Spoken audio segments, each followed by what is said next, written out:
Welcome to the Fee for Service Dentist Podcast. Dr. Sonny Spirit. Today, our guest is Dr. Desiree Yazdan. It's a longer last name, but she goes by Dr. Yazdan. And we're going to talk about what it takes to run a dental practice as a mom.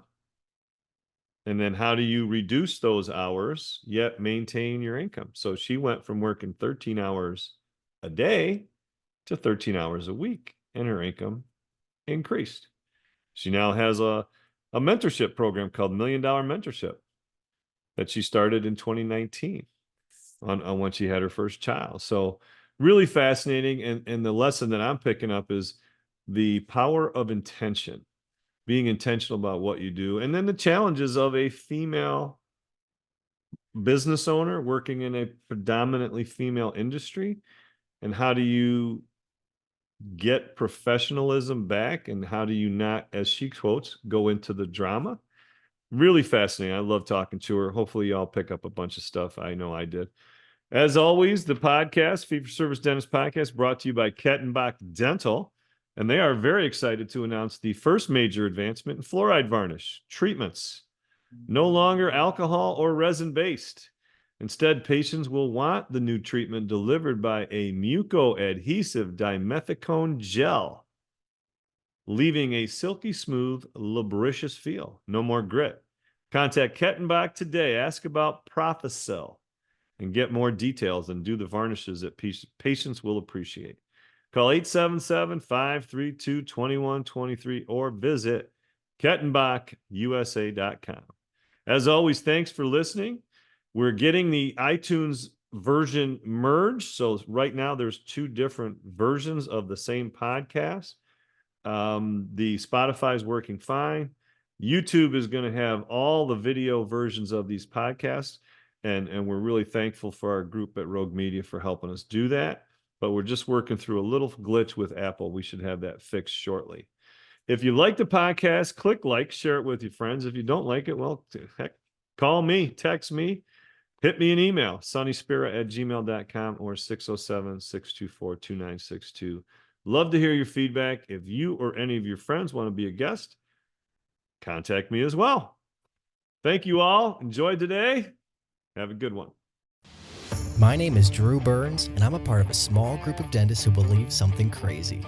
We believe that the standard of care is just not good enough. We demand the best of ourselves and the best for our patients. We believe that the best way? No, the only way to practice dentistry is on our own terms. If you ask the dental consultants or the corporate CEOs, they tell you that what we're doing isn't smart, that fee-for-service dentistry is dead, and that the golden age of dentistry is over. Yet, while others focus on profits first, we focus on the patient first. And yet our offices are some of the most profitable in the entire country because we invest in ourselves and we are doing things right. It's our name on the door and it's our reputation on the line. My name is Drew Burns and I am a fee-for-service dentist. This is the Fee-for-Service Dentist Podcast, and these are our stories. Hello, everybody. Welcome to the Fee for Service Dentist Podcast, Dr. Sonny Spira, and we have an old friend with us today, Dr. Desiree Yazdan. And her name is longer, but that's what she goes by, so we're going to keep it that way. Simple for me. I'm going to give you a brief background, so a brief intro, and you can find her podcast. We released it, I think, in December 2023. So, Dr. Yazdan is passionate about cosmetic dentistry and takes pride in offering the finest dental care, patient care services to each and every person. She's determined to give you the smile you've always desired. She had quite the experience of having braces 3 times and many terrifying, personal dental experiences, which led her to go into dentistry. She completed research and publications on enamel development and received her master's in craniofacial biology and Doctor of Dental Surgery from the University of Southern California.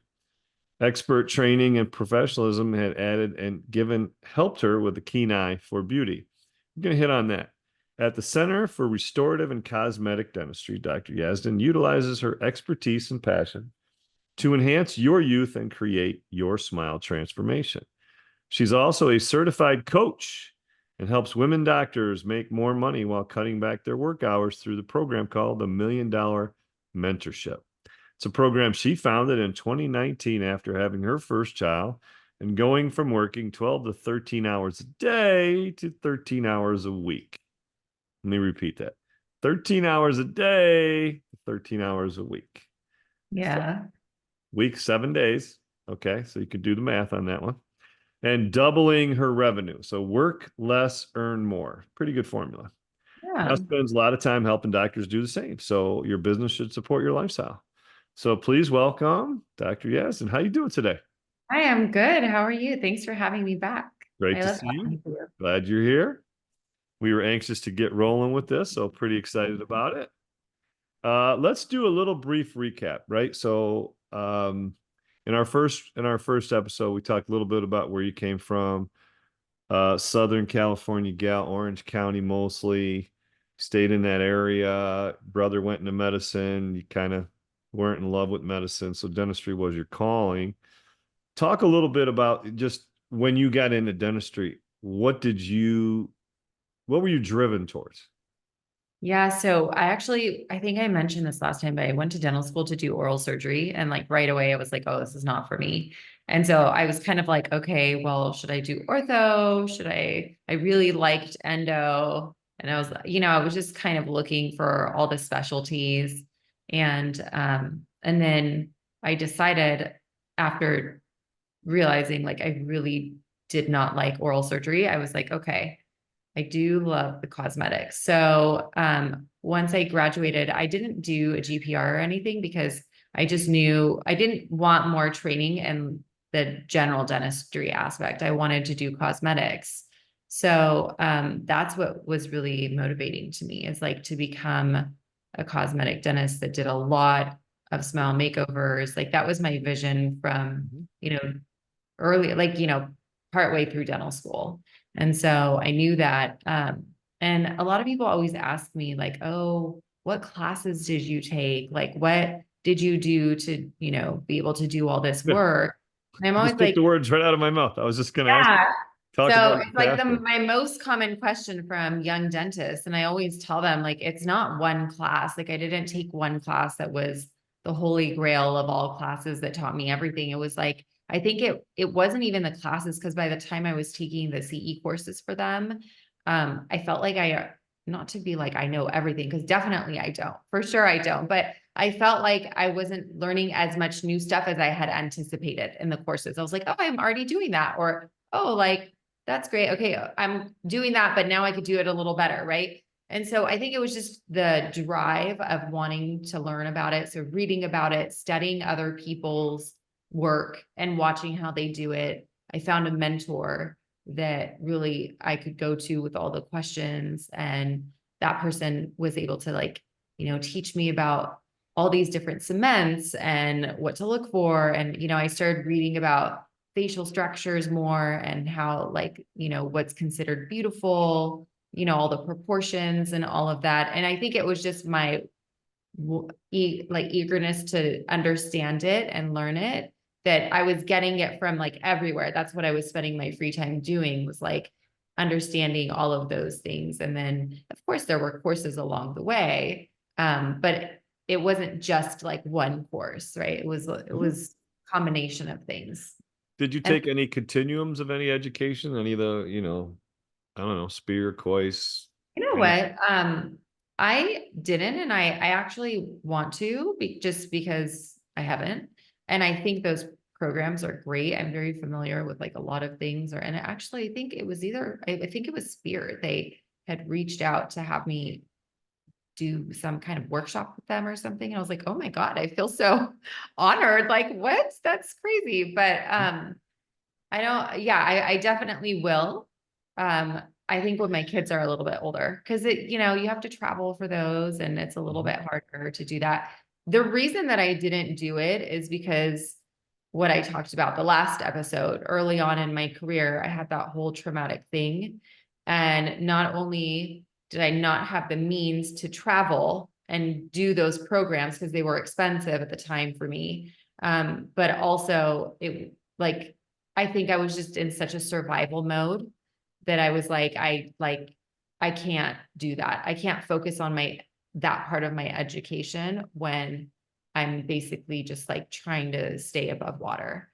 And Mhm. so and then when things calmed down for me, it was kind of like such a relief of like, oh, okay, now I'm not in survival mode. And so I just wanted to like enjoy that a little bit more. And then I had kids, and then I was, I had this anxiety about flying without them. So that's the reason why. It's not because, I don't know. It's not because I don't think I need it or whatever. I think. Well, when you finished dental school, talk about what were the first couple steps that you did. Did you go to work as an associate? What was the first few things you That's a did? good question. I did, of course, work as an associate for about a year. However, I went to a lot of offices that I thought did a lot of cosmetic work, and I would just drop off my resume. And then I never said, like, for a lot of them, I didn't say, can I just come work for you? I just would be like, would you mind if I just come watch? You don't have to pay me. I won't be in the way. I Mhm. just want to see what you do. And I just want to learn. And there Well, were a I mean, couple. but there's part of your CE really, if you think about it, Totally. right? Totally. Yes.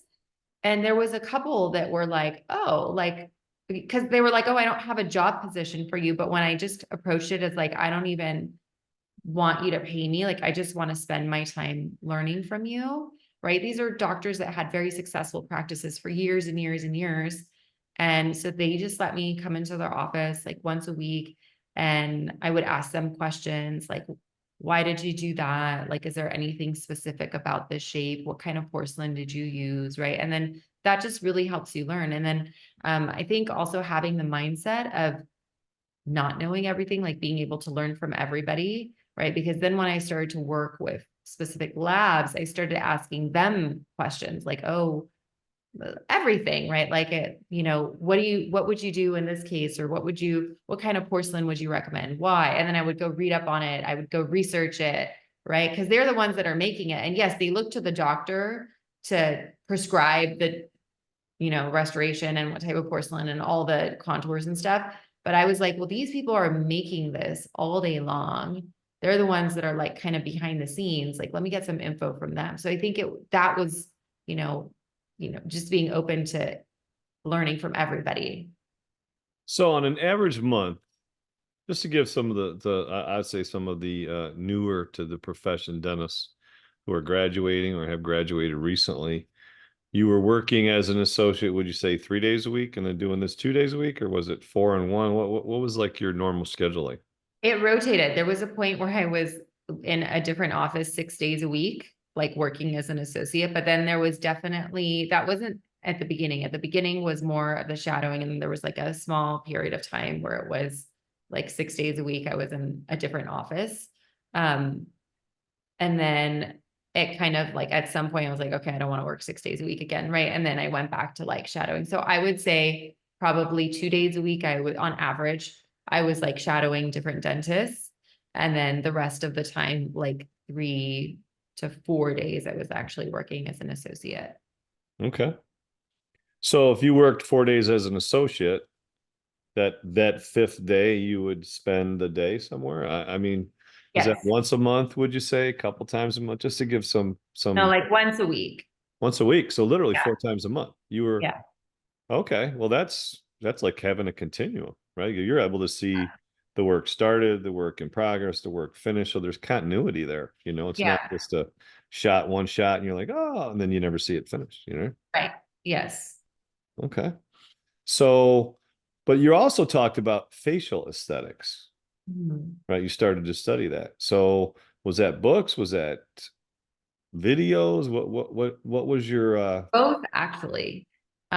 Books, videos, like, the University of YouTube, right? And then you just take, you don't take everything you see and just apply it, right? But it has to make sense to you, right? And then it's funny, I still have like a stack of books. I have to find them though, because we've moved so many times, but that are like my holy grail books that I love. Right. And I would go to those and I would read up on them, and then I would look at pictures, and thankfully I was also exposed to a lot of cosmetic work right away because I put myself in positions to be in places that did a lot of cosmetic treatment. And so because I was exposed to it when I would do it, I would be like, I would go and ask the other doctors, like, okay, so you saw this case I did. How would you have done it better? How would you have designed it differently? How would you have prepped it differently? Right. Like I would show them my preps and whatever, and they would tell me, and I would, also take that with a grain of salt, but as a learning experience, right? Because Wait. So in the offices that you're essentially shadowing, right?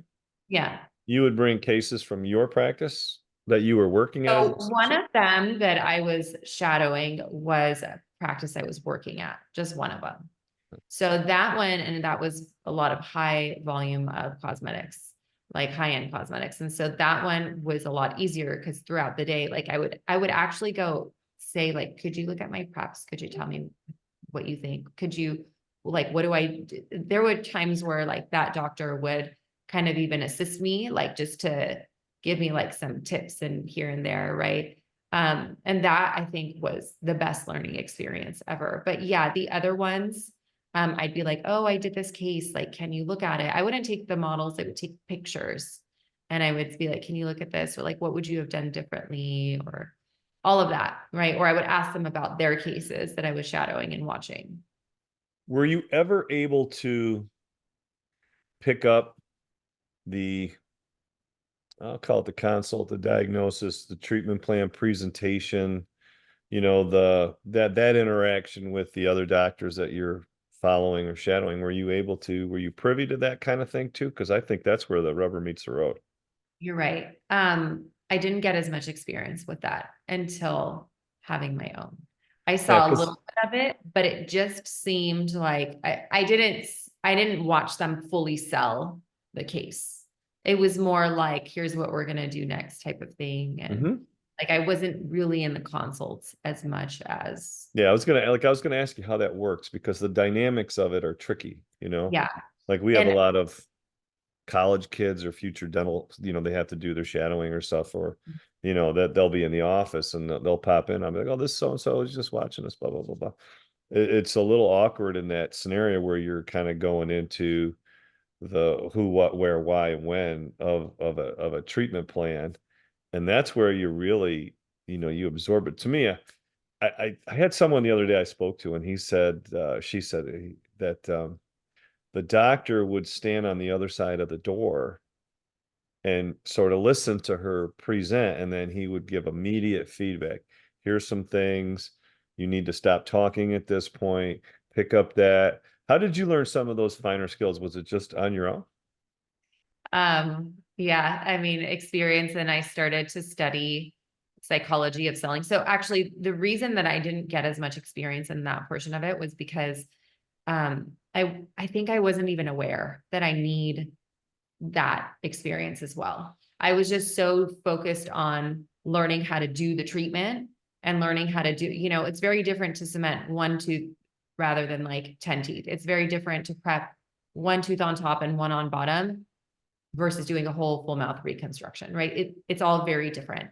And so that was what I was really focused on. And I think I missed the opportunity. Like if I had gone back now, right, I'd be like, oh, for sure, you need to learn how to speak to patients and sell. So I didn't have that experience as much as I wish I could have. And I feel like I had the opportunity. I just didn't focus on learning that.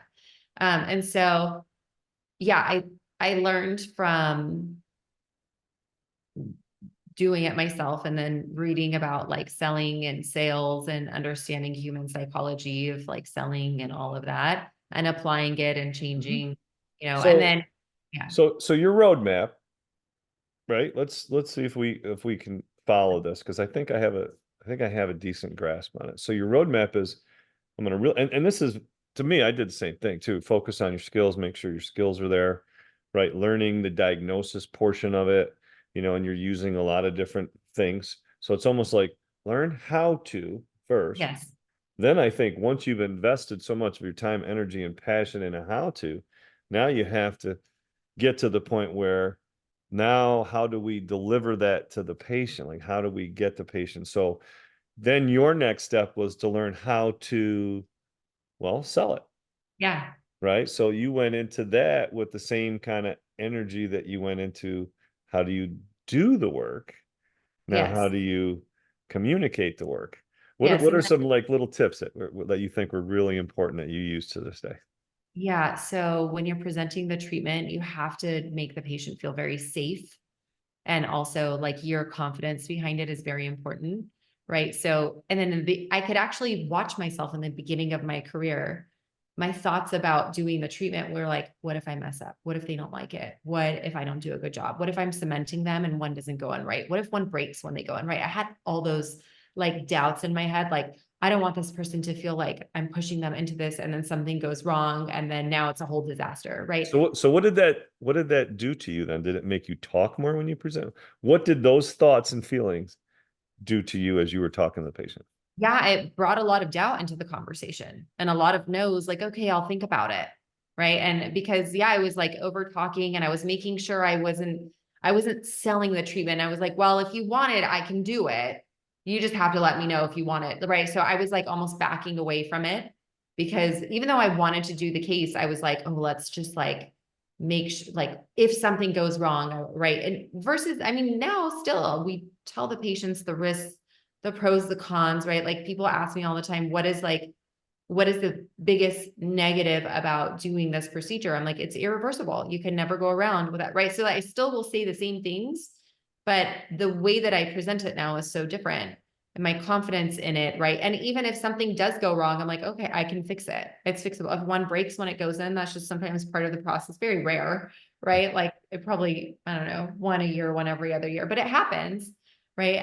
And I could fix it. It's not the end of the world. Yeah, it's a little inconvenient for the patient, but it can happen. Right. Like I know how to manage them at that point. Or and I think safety is a big important thing too, right? Because when I felt like the procedure was risky, I would present it as, well, this is a risk, right? And you're always taking risks in dentistry, right? Every time you touch a tooth, there's always a risk, right? But now when I present it, it's not like I can make them feel more safe about it, right? Mhm. Like if one falls off, right? I'm like, it can, but most of the time they last a very, very long time. My longest cases now have been almost 12 years, right? Mhm. And most of my cases have lasted that long and they still look good. They're still lasting, right? Like it's the confidence behind it. So I think those two things are really important, the safety and being really certain.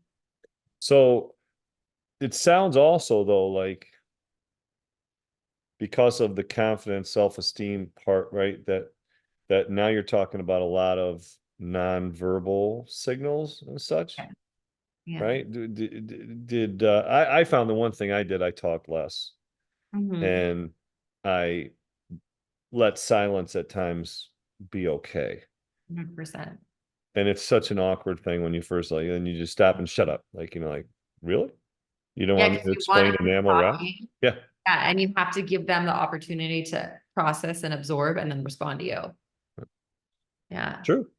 It's very But true. That's a very common. And so you're filled with all this information that you learned in dental school or you learn in your residency, and you feel the need, you got to express. It's almost like you got to regurgitate everything. The mhm, patient stopped hearing you at mhm. distal because they have no idea what that is. So they just said, okay, just let them go. And then they'll circle back and the meat of the conversation, which you put maybe later, they just were dialed out or tuned out. Right. Yeah. Yeah. What were some And common what were some common objections that you had to learn to well, so it's correct? interesting what you just said because there was a point where I was like, I can't be more clear. Like, how could I even be more clear? So what was happening is patients were sold when they were in the room with me.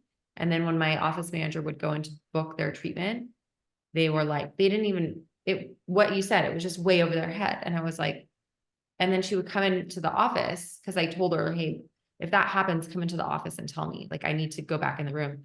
Right. And she was like, they have no idea what you're talking about. I'm like, I just spent 20 minutes talking to them about like these three things. Like, how could they not? So I was like, I don't understand where there's like that gap. Like, I don't get what's happening because I can't be more clear. And obviously, I have a problem explaining it because everyone is having the same reaction. Not everyone, but 8 out of 10 people are not getting it. So there's something wrong with the way I communicate. So I would have her stand in the room with me. And I was really focused on seeing where the patient fell off. And I would see where she would interject as just kind of like a non-dental professional, right? And start to explain things to the patient because she could pick up on when the patient didn't get something. And she made it feel more safe for the patient to ask more questions, right? Because the patients with the doctor, they just kind of sit there, okay, okay, okay. But then as soon as there's like an assistant or another staff member, they're like, okay, but they feel like, okay, the doctor's gone, let me ask this, right? So she was there. And then I started to see, oh, now I get it. The way I say this doesn't make sense to them. So some of the objections that people had, are you talking about like for dentistry in general or like smile makeovers? Just treatment plan presentation, right? Okay, yeah, it was like a lot of it was the objections were price, right? How long is it going to last? Do I really need it? Right? It was different if they're coming in because they want cosmetic treatment versus like, do I need these restorations or like, somebody with Yeah, worn down, different conversation, right? Yeah. yeah, or like someone with severely worn down teeth. Like you actually need to increase your VDO. You need a full mouth reconstruction. They're like, do I really need it? My teeth have been like this for years. Right. So like learning how to explain that to somebody in a way that actually converts into treatment was actually a fun process. Okay. So would you say, well, we'll keep going. I was going to ask you another question, but it wasn't going to come out right. Okay. So now this part of your practice, you're still working as an associate? What was your next path step? Like, Oh, at this point, no, I was a business owner. right. Okay. Yeah.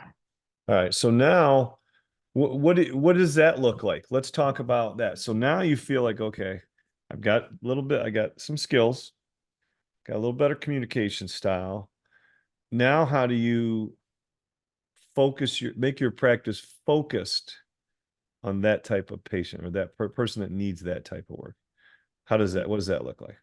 So one was marketing. Yeah. So I don't know if you remember in our last episode, I was telling you how, I had no funds to market or anything. So I turned to social media because I was like, well, everyone seems to be on Instagram. So I just talk about my business and what I do. And so all I posted about was veneers and cosmetic work, Invisalign, whitening, like anything cosmetic related and in a cosmetic aspect, right? Even if it was like a composite filling, it was talking about it in a cosmetic aspect. Now, were you doing this yourself or was someone helping you with No, this? I was doing it all myself. All yourself. Okay. So you're learning trial by error. Yeah. Okay. So marketing that and then just having the vision of like, I would really love to just fill my practice with cosmetic cases.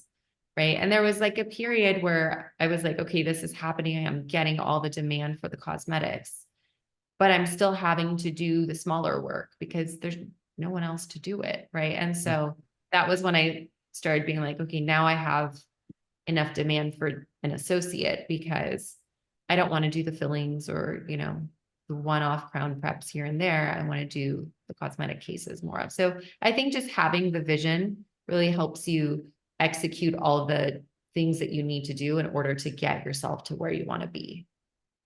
Okay. So at what point are you looking at bringing that associate in? At what point would you say, how long did that take? Yeah. So I really wanted one when before I had my first daughter, but it wasn't realistic because I was like very sick and I was trying to, what I was afraid of is leaving the practice and having the baby and then having all these problems because I had an associate that wasn't right for the practice. And I was like, that feels worse to me than just like altogether just leaving the practice and just being like, there's just no treatment for a while. So as soon as I got back from having the first baby, I was like, okay, time to get an associate because now I could put my energy into training somebody, making sure they're the right fit, training them how like they should be here, right? Even if they have experience, they don't have experience here, right? So everybody's a little different. So yeah. Okay.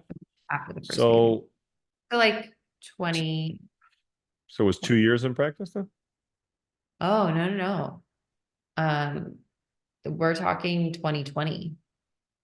So you were in practice I for, like well, you were in your own practice, what, 5 years?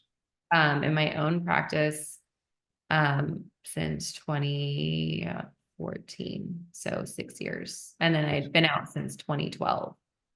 It was probably like 6.5-ish years. 6 years. Okay. So it was a slow burn then, fair to say. Over. Okay. Yeah. Now, did you bring in the associate right around the pandemic? Yeah. Yeah. Isn't that funny to look back on now and say, oh wow. And it all worked out, right? Yes, it did. And when so Well, I had a couple to start. right, but you had mentioned though, I think in the intro was you had decided that you needed to make a change in terms of the hours and time you were spending, right? Yeah, that too. Did that Yes. happen after the first child? Yeah. So That you actually happened right before I left to have the baby because I was working so much. And then I was like, I just can't do this anymore. This is just like, so physically working or doing all the business aspect stuff? Which no, part? no, no, physically working so Chair much side. and being very pregnant. And I was like, I had gained so much weight in my pregnancy and just being so uncomfortable. And it's like when you're pregnant, there you get to this point where your body is like physically telling you you have to slow down. But I couldn't because my schedule was like packed until I was 38.5 weeks pregnant with like all these big cases. I'd go from like prepping 10 teeth to seeding 10 teeth to like prepping 8 teeth. It was like, it was crazy. And I had pregnancy arthritis and I remember like crying a lot. And I was like, my body just can't take it anymore. And that was like when I decided I can't work this much anymore. There has to be a Okay. change. It doesn't work for my life anymore. And Okay. I just felt miserable. Like it wasn't worth the income. I I got would you. rather not. And then at some point I was like, well, why do I have to cut on the income? Like, why can't I still make the same amount or more and work less? So that's like where that developed. Okay. Now, just give our listeners also a little bit more flavor. Did you have a hygienist, two hygienists? What did the team look like at that particular point? Yeah, so two hygienists. I have two front office people, and two assistants. So when you were talking about reducing, was that a concern? Like, what are you going to do? Um, it was a concern more for I'm not as available to my patients who are used to me being available all the time. Mhm. And also, I had just completely stopped working on Thursdays because I had no childcare on Thursdays. And the problem was if somebody broke a tooth on Wednesday afternoon and it was already full, like they don't have an ability to see me until Monday. And I just never felt like that was good service. And before, like I would, I would even go in on weekends and all of that, but I didn't have childcare.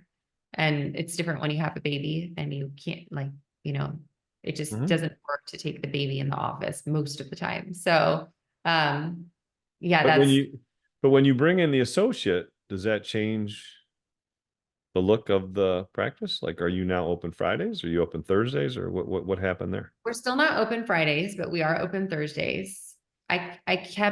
We were never open Fridays. So we've Gotcha. always been open Monday through Thursday. I have somebody there on Fridays answering phones and doing some like admin work, Right. but I don't actually like see patients on Fridays unless it's for emergencies Mhm. sometimes.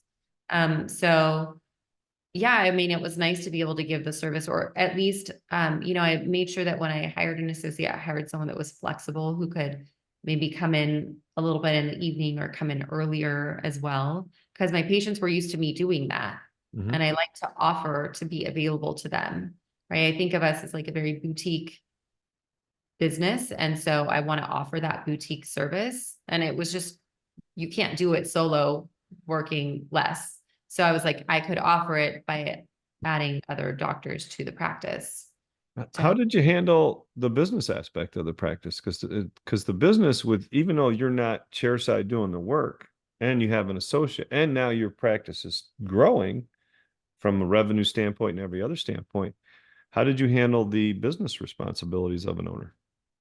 Yeah, so you just schedule it when you're going to work on the business and what you're going to do, and just very efficient with your time, right? So I go in a little bit early, 2 days a week, and I work on the business stuff. And then anything that's outstanding that I really need to do, that's going to take longer or be a bigger project, I just put it in my calendar in little pieces, and I give myself more time to get it done. Mm-hmm. And sometimes I'm just like, maybe that's not important right now. Like I've wanted to like remodel some areas of the office, but then I'm just like, right now it's just not important because that's going to take away from what I'm doing. And I don't feel like remodeling is actually going to bring in more revenue. That's just like something nice for me to look at versus like, I don't think it's going to change. So yeah. So how hard is it to stay disciplined to your commitment to that time for non-clinical dental parts? Yeah, it's really funny because you have to set the boundary and be very strict with it. Because what was happening for a long time is my staff noticed, oh, well, she's coming in, let's She's say here. 30 hour early. Yeah. So they would book patients. Let's slide them in. So I would have to say, yeah, like, oh, I'm not here to see patients. You have to act like I'm not here. I'm working on the business. And I had to explain to them so much, like, listen, you guys don't think this is important, whatever I'm doing. They don't even know what I'm doing, right?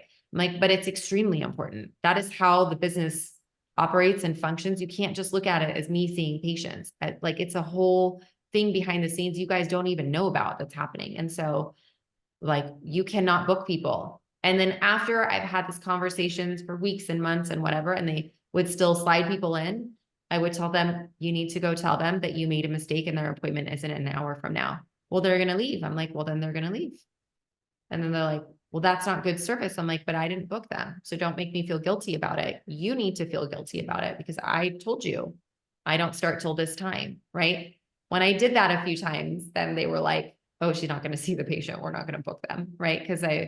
It was really sad because it's like at the detriment of the patient and the business, right? The business suffers from that. But I was looking at the long-term aspect of it of like, this is continuously a problem, right? So now they'll come and be like, I know you don't start for 3 more minutes, but, and I'm like, I like laugh inside because I'm like, they're so like, they just know now, but it's hard, but you really have to set that boundary and be strict with it. Otherwise, what happens is you just end up seeing all the patients working more hours. Like there was a point where I was like, oh, I wonder if I could leave earlier and I could just come in earlier. So I was like, oh, I'll just come in at 6 a.m. and I'll leave earlier at like 2. But what was happening is that's how the 12 to 13 hours came in. I would come in at 6 and then they would just still book me till 6. And I was like, well, now I'm working way too much. Like that's not the norm. Well, it's like being a parent as well, right? So if you tell your kids, listen, I want you to take the trash out. You say it once, they don't do anything. And you say it twice, they don't do anything. The third time you're saying it and you're loud, they do it. So then they're now teaching you, I won't listen to you until the third time you say something. Right. Or until you go to that, I'm going to count to 3. Oh, okay, now they get up. And like it's funny because my kids had my wife down to science. And I really just wasn't playing that. I would walk in and say, okay, I need your help. They didn't move. And then I shut the TV off. I said, no more TV for the day. Oh, I said, I need your help. Nobody moved. So they're like, oh my God.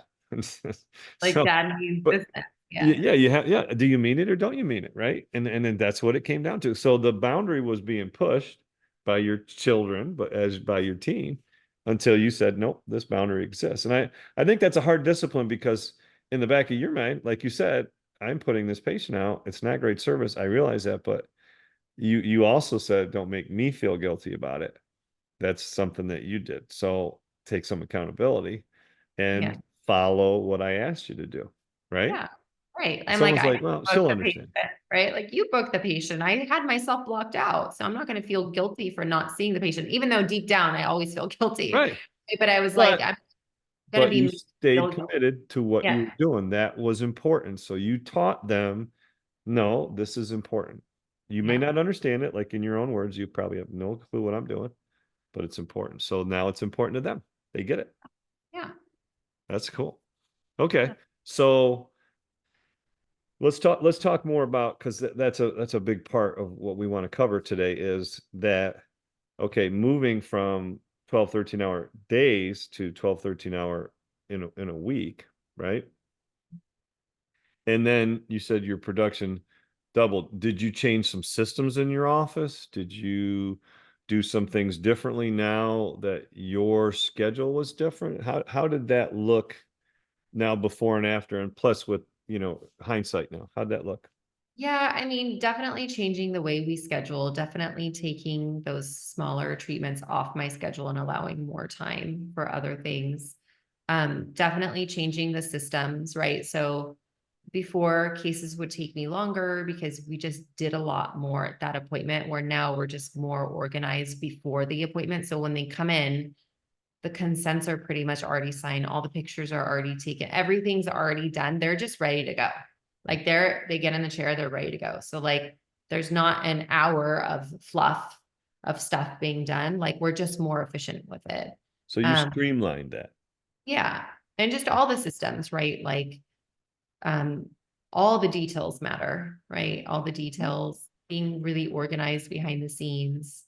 Um But if you Also, don't take the time on that business aspect part to do this, then this doesn't happen. exactly, Yeah. right. And then also just like really always striving to give the best experience for the patients, because that has to also happen. Otherwise, you don't keep getting repeat business, right? And so just trying to make sure that we cater to people as much as we can. And even if we get somebody that's like, it's really much the mindset. And I think the dentist kind of runs the show, because um, even if we get someone that's, let's say, really picky and very high maintenance and hard to work with, if you as the dentist start to get frustrated, your whole team will be annoyed with that patient, right? And I'm always about like, no, let's serve them, let's serve them. We're human. So like, yeah, we always get frustrated, but I will always tell my team, like, you know what, this person is just like, they just want to be catered to. So let's make this the most catered experience they ever have. Why not? Like, let's just challenge ourselves to really cater to them like hard, right? Like, let's not be annoyed, right? And whenever I do that, I feel like they really turn around, and it's like whatever the patient's saying, instead of them like eye rolling to me right from across the room, they're like okay, like motivated to do it. And I love that, because we should cater to them. They're paying a good penny, and they're coming here to get good high quality service, so why not just give it to them? Now, is most of your team female? All of my team is female Okay. Well, currently. I put it out there that way. Without the specialists, there's a couple male specialists, but Okay. without, yeah, like, and I'm not opposed to having men in the office. I have had male Well, no, no, doc. I'm not going there. I just was going to ask because Okay. I'm going to probably get in trouble for saying this, but as a general rule, the point that you just made, I don't know if people really got that. So you got the patient coming in, let's call it Mrs. Never Happy, okay? Or Okay. Mr. Yeah. Never Happy, whatever it is, right? No matter what it is, there's always one more thing, one more thing, one more thing, whatever it is, right? And the eye roll part, I find that that's a very common thing that every now and then I fall in that silly trap and be like, oh, Mrs. Never Happy's coming in today. And you just do that aspect and they get it, and then they'll play off of that. They'll take that to the nth degree. And I think, and it's not a male female issue, but I do think that as a female with females, that you're one of them, so to speak, that they can do that. Do you find like did you find that that was an issue ever in your career? Like you had to then Be one identify of this them. and yeah, Yeah. like get past that, because that's a huge detriment, I think.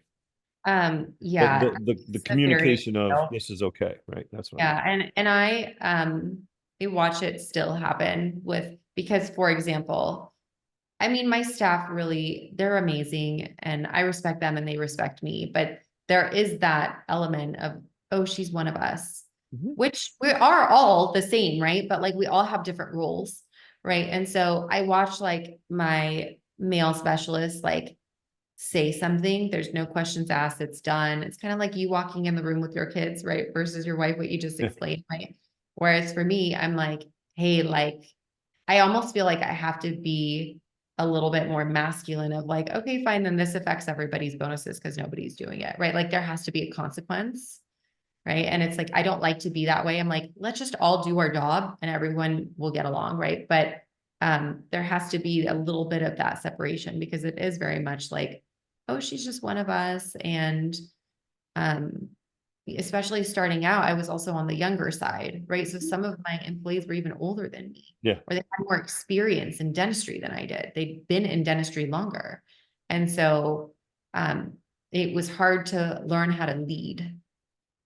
Yeah, that's what I was kind of, I wasn't really saying that, but I was kind of getting at, because I find that like we've had different docs in our practice too, as associates, now partners some, and there's a different chemistry with a female doc and a male doc with the team, and there's assumptions that are made. And Mhm. I found, and it's all handled a little, each person handles it a little bit differently. Like we have a new doc now who's just dynamic, and her style and her personality is great. But one of the things that try to convey to help her is, yes, there's a friend level, there's an acquaintance level, there's a professional level.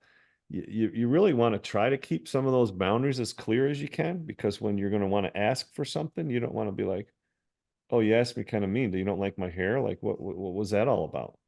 Like, Yeah. where's that coming from? Versus, Yeah. no, I asked you for this. Please hand me this. Like, I find that that's almost an unfair You challenge really at have to times. stay out of the drama, right? So I Yeah. think with women, they want, I don't know what it is, but they want to like, they want to get a reaction or they want to see some kind of drama, or if something happens, they want to see your reaction. And I think after all these years, I've just become so like factual and I don't want to be in the drama, right? So they bring something really dramatic to me and I'm like, it's not a big deal. I'll just do this. Mhm. Right. And then because I don't have the reaction, like even just in December, um, we had somebody that accidentally broke a lot of equipment, very expensive equipment. And they were like, oh, the doctor is going to be so upset and this is so detrimental. And like, was I happy? No, like I'm still annoyed if you ask me about it. Right. But I didn't go in like, oh my God, I can't believe this happened. And this is so ridiculous. And now what? Look at this. We can't use this room because all this equipment, right? I'm just like, all right, well, let's get a new computer going. Like, can you call this person and find out how much the new sensor is? Like, right. It's very much like, all right, like, let's just be solution oriented and I'm not going to be in the drama. And then they would like one by one come in like, oh my God, like, are you upset? And I'm like, well, I'm not happy, but like, I mean, I guess this happens, but yeah, like this can't be the norm. If this happens, like that person's never working here anymore, right? So like you lose your job if you break this much equipment on accident. Like it just, you have to be careful, right? So I'm not in the drama of like, oh my God, I'm so upset, it bothered me so much, and like it's Mhm. so expensive. It's just I stay out of that. I'm like, okay, it is what it is. Like it's But see how broken. you just described that, right? That's so subtle, but that can really have such a profound long-term effect. Just Mhm. just just the terminology. Oh, just like just that, and you call it drama. I think it's pretty descriptive, and I've seen it on both sides, you Mhm. know. And I think that you can now you're creating a culture where it's okay to have that, not gossip, but close to it, kind of like, stuff. And if you're business and you like you're talking about, you're talking as a business person, right? Yeah, Right. right. So let's talk a little bit, let's get into that a little bit too, right? You talk about that mentorship. Yeah. We'll bring that back up. Million dollar mentorship. That's got to come up because you're dealing with, in that scenario, you're dealing with women and moms and babies and moving to the next step. That has to be a concern somewhere in there, that communication. Yeah, with the team. Mhm. Absolutely. Yes. So are you asking if I like teach that in the program too? Well, I'm asking you, like, leading into the next part of this, Yeah. equation is, I would imagine that's something that's discussed or brought up, or people, or you Oh, can't really can't put your finger on it, but what's this? And underlying that, there's this creation of this culture or drama that's either yeah. intentional or unintentional, right? So you have to be so intentional with everything you do in your business, right? And I I'm think learning more and more. being very, yeah, and I think just being really aware of what you're creating and what you're not creating. Like I always say there's a hotel by our home. It's called the Ritz-Carlton, and they're so detail oriented.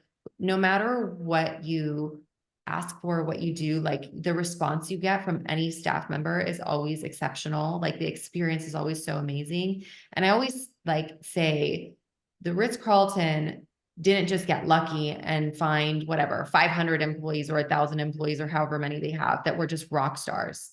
That is created, right? You create that from having a set of expectations, not just of what to do, not just behavioral, but also, well, I guess like I meant like work wise, but also like behavioral expectations of what you expect people to behave like, right? So rolling your eyes, in a room with a patient, sighing, all the things that people are just doing because they're just normal, like they just naturally do it, right? You would never see somebody at the Ritz-Carlton rolling their eyes or sighing or whatever. Like at least not, you would never see it as a customer. And regardless of what you ask for, regardless of what you say, like to them or whatever, they are just above and beyond. And so I'm always thinking about them. I really wish I could get into one of their trainings just to be like, how is this done? But just being very aware of everything and then telling people what you expect of them and then holding them accountable to that is really important. And I think that's the hardest part for women is holding people accountable because we don't want to be like their mom, like pointing fingers and giving consequences. Like everybody that always talks to me about this is like, but what is the consequence? Like, I can't lose my employee. I'm scared that they're going to get mad and leave. I'm like, well, then they might, right? But that's not like there are other solutions. There are other ways of discussing it. And not every conversation has to be confrontational just because you feel like it is. Like it could just be a conversation. So how do you handle, let's say I'm one of the docs that you're going to help mentor in this $1 million program, right? And I dread those conversations. I dread like everyone, yeah. right? We'll call them confrontations, or you're consistently late. You come in every time you come in, you're 10, 15, 20 minutes late. Always a great reason, of course, right? And I'm like, I just want to do the dentistry, et cetera. How do you handle that type of person? Yeah. So we kind of go over like what they're going to say and why they're going to say it and how to not make it confrontational. Like a lot of times I'm like, just, you have to have the mindset of like, you guys are on the same side of the table and the problem is on the other side. So you and this assistant who's always late or whoever, Say that one more time. you're on the same that was side of the table. powerful. Yeah. So like you and the assistant are on the same side of the table. The lateness is on the other side, right? So how are you going to conquer that together? That's one aspect of it. And the way that you present it has to be from that standpoint. But also, like you have to hold people to a standard, and it's very uncomfortable, and you just have to be okay with being uncomfortable. Like you have to get used to being uncomfortable because the next version of you that has this $1 million, multi-million dollar practice has these difficult conversations. You can't have an office that's making $2, $3, $4 million and have staff that's not holding it because you can't do everything yourself. You have to have staff. Like you can't have, for example, the Ritz-Carlton can't have one employee doing all the things. And that's what happens in dentistry. Like I think of, if you have that at a hotel, it's like this person's the bell desk, they're the concierge, they're like, room service, they're all the things, housekeeping, right? That's not possible. So that's the doctor that I'll just do it myself. Right? Yeah. Yeah. Or like this person's always late. It's okay. Well, we don't want to lose them. So we'll just pick up the slack until they get here. Right. Or whatever. They're never prepared. The tray's never prepared properly. So it's okay. I don't want to have this conversation. Right. But you can't get to the next level when you're always doing everything yourself. You have to have people that are reliable. And I also think when you present it in a specific way, I teach them how to present it. So it's like, I'm also helping you do a good job in your job position so that you can advance as the practice grows. You can grow the practice. You can make more money. You could benefit from all the growth that happens, right? It's not just do more, do more, do more. It's like you're growing in your position. You're making yourself more of an asset to the company. So what's your advice to that doctor who's overwhelmed, right? Okay. yourself back with 12-hour days, right? Similar, Mm. but maybe they're not as organized. Maybe they're not as disciplined on certain things. And they're overwhelmed with all this. And now they got a child, right? Because that's part of the program, or just wanting to back up and keep their practice going. And they need to start to do what we talked about earlier, the discipline of the business aspects. How do you coach that person to develop those habits and that discipline to help their business and The help their personal life? Yeah. So, I mean, all these things that's why I work with people for like a minimum of 6 months, because all these things have been built over years, right? This is like Mhm. the habits that they have. And Right. you They're not unravel fixed in them. two conversations. Exactly. Totally.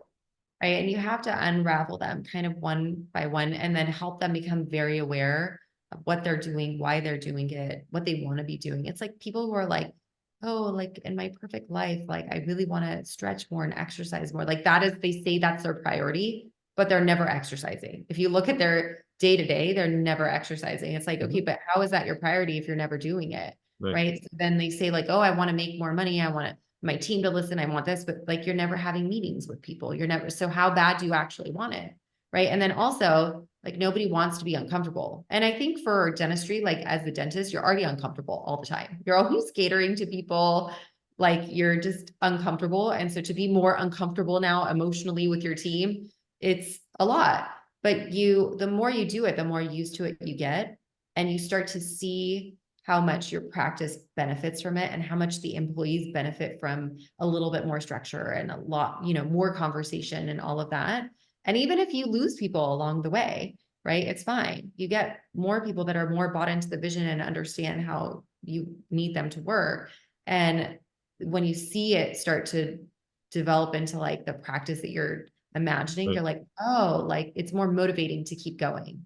Well, especially if your core now is so much stronger, right? Right. So if meaning you as a leader, as a visionary, as as the central component are so much more committed and dialed in, you're going to lose some of the fringe potential. And hopefully the people that do come in are going to be more aligned with where you are now, not where you Yes. were, because Right. you're growing. Yeah. And Not then the where you are, people it's where you who want grow to with be. you, Right. those people are amazing. Yeah. It's where you want to be, right? Not where you Yeah. are. Right. Yeah. That's fascinating. Okay, so a couple more questions on this, because I think I find this doesn't it's just this is just one subset. This could be applicable to anyone. Doesn't have to be a male, female. It's just a dentist or business owner who's overwhelmed, right? And don't know kind of where to start. But it was interesting to hear you kind of you got to break it down. You got to get to kind of the core, and then you got to find the authenticity of it. Like you said, you really want to work out, or are you just saying that to make yourself feel better on paper, right? So, what's like one or two of the biggest challenges that you find um, in this arena that you're working in? With the coaching. Yeah. Yeah. The biggest challenge is, I think people lose the fact that there's possibility out there. Like they think that everybody else who's whatever, supposedly having a very successful practice, that they have a secret that they don't have. Like they figured out some formula that's not Wait. available. You mean like that one course that teaches you everything Yes. about cosmetic? Just Yeah. that one magic pixie dust is my favorite term. Anyway, Yeah. And I think they start to lose hope. And I think that's the part that I find the hardest because that makes me sad. And specifically with women, because like we're already not looked down upon, but we're already like people have literally told me, oh, it's so cute. You have your own practice. Like they think of it as like cute. And I'm like, no, I'm like a really amazing businesswoman, actually. Like maybe you could learn a thing or two, right? But the demeanor, like when you have to work so much harder to prove yourself. And because I it get is a that. dominant career. And also it's not just to your colleagues, it's to your staff, it's to your patients, it's to everybody, right? Like it's just the way it is.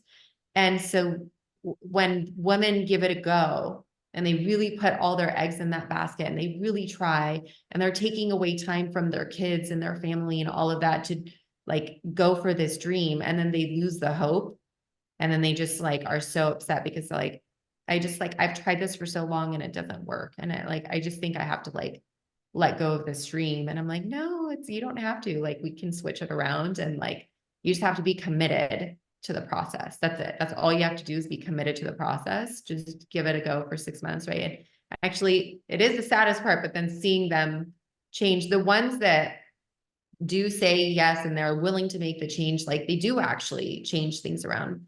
I guess the hardest is when they don't believe in themselves enough to like get help, whether it's from me or anybody, right?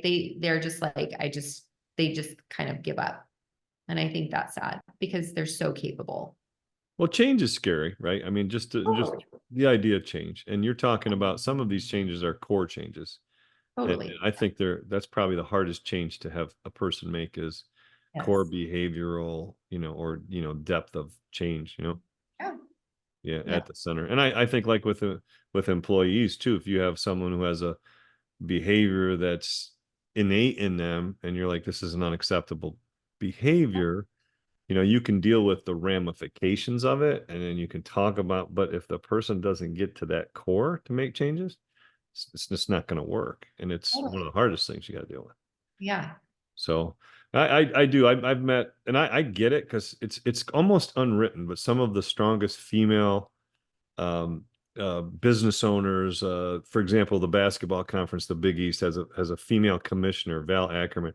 She is off the charts, unbelievable. She is so intentional and so crystal clear with how she talks and how she leads. I mean, it's just she just blows me away every time we have a conversation. It's amazing. And I think, and I think you've kind of said that there's, it's almost like it's harder. It's a female dental field in terms of pretty much 90% of the auxiliary team tends to be female. And then the old dental model was it the old man working with the young ladies. That's what it was. And now you've got, a different dichotomy where you have over 50% of graduating classes are more female. You're having more female step into leadership roles. And the challenge of they don't want to be called the B word, right? Yes. But they do have to be the other B word, the boss. Yeah. And there's a way to do it. And I'm super happy for you. And I think you would be a tremendous asset in this and in what you're doing. I think anybody crazy not to have a conversation with you. I think it's also hard for women, all the pressures, like especially when they get into motherhood, right? Well, you Because gotta then be super mom. You gotta be super everything. you have to be super mom, and like, how could you work when you have little kids? Like, I can't believe you're leaving your kids to go to work. Or the other side is like, oh, Yes. why did you go to all this schooling and you're not even working? Right there, no matter what you do, like in society, you cannot win. And then I think just standing in your own truth and just being like, this is just what I'm doing and this is who I am. And you could keep saying, I mean, everybody's human. At the end of the day, somewhere somebody gets in and it like breaks your heart a little bit here and there, right? But just not letting that take over is really important. And I think it's sad, but like when that happens, but there I are think ways you that, nailed it. I mean, I have well, they're young girls compared to, two daughters that are 27 and 32, and they face and they see these things right in front of them. One's in the corporate world, the other one's on her own little business with being a comedian and running and dealing with that. And she talks about it all the time about the stereotypes and overcoming it.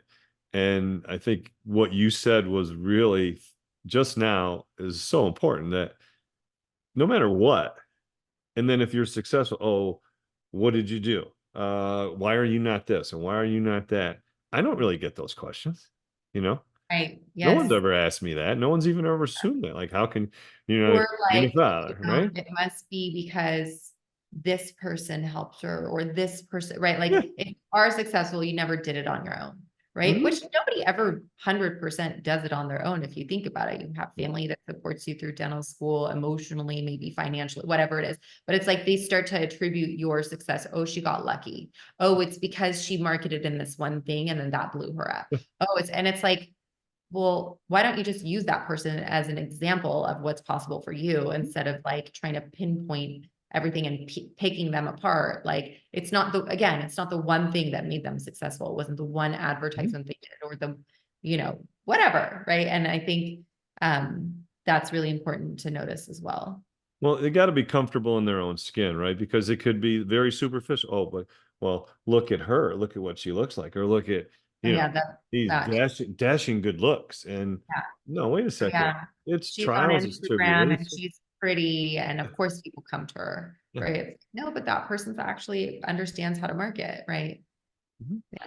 But there's substance. You talked about how many people are willing to do what you did, right? How many people are willing to pay the price, make the sacrifice? What are you willing to give for what are you willing to get? Everybody wants to get it. Not many people are willing to give. Yeah. And they forget. They don't know what your road to your success has been. And everyone's road. they just assume that you sunshine and rainbows your whole life and everything just works out for you. Like I talked to one fellow recently and it was funny. He said, things just seem to work out for me. I said, no, they don't. You just don't let those three, like he said, he was denied for his loan 3 times, right? He was a startup practice. 3 times he was denied. I said, most people after the first or second, they're done. Yeah, right. You kept going. You didn't stop. And so it didn't happen for you. You helped facilitate that, right? So people just think, well, he just steps in a bucket of crap and comes out smelling like a rose. Yeah. Never that simple. Totally. It's never that simple. I love it. Yeah. Great stuff. All right. Last final thoughts. Your chance to pass on any words of wisdom you'd like to any of the docs listening. What are some things that you really want to make sure that you convey? This is a little like woo-woo, but I really think that if you have a dream, it's like in your heart, like that means that you can have that happen for you. You just have to be dedicated to holding on to that dream and trying to make it happen. I think that's one of the most, I don't know, that's like kind of what I've proven to myself in my life. Like I would have these like little voices in my head of like, what if you could do this? And I would always be like, it probably can happen, but it's not likely. Right. And when you hold on to those and you try, and you see it, like you can have those things. I think it's really beautiful. So I think if you have a dream, listen to it, make it happen, whatever that dream is. Yep. And if it requires change, it's a lot easier when you know what that dream is. Yeah, totally. Yeah. Great stuff. As always, I could talk to you all day. Appreciate it. Thanks for getting up early. Your coast.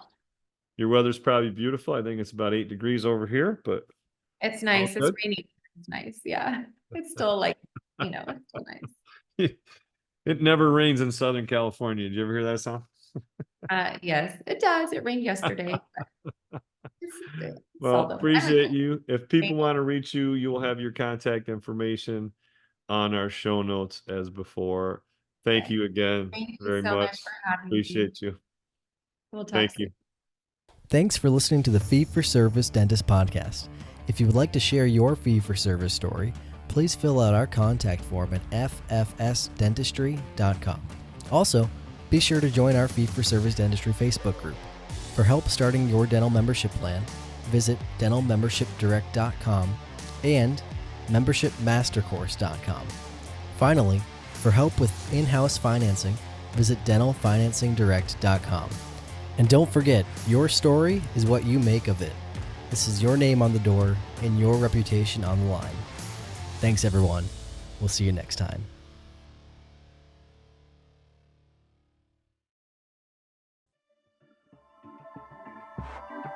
This has been a Rogue Media Network production.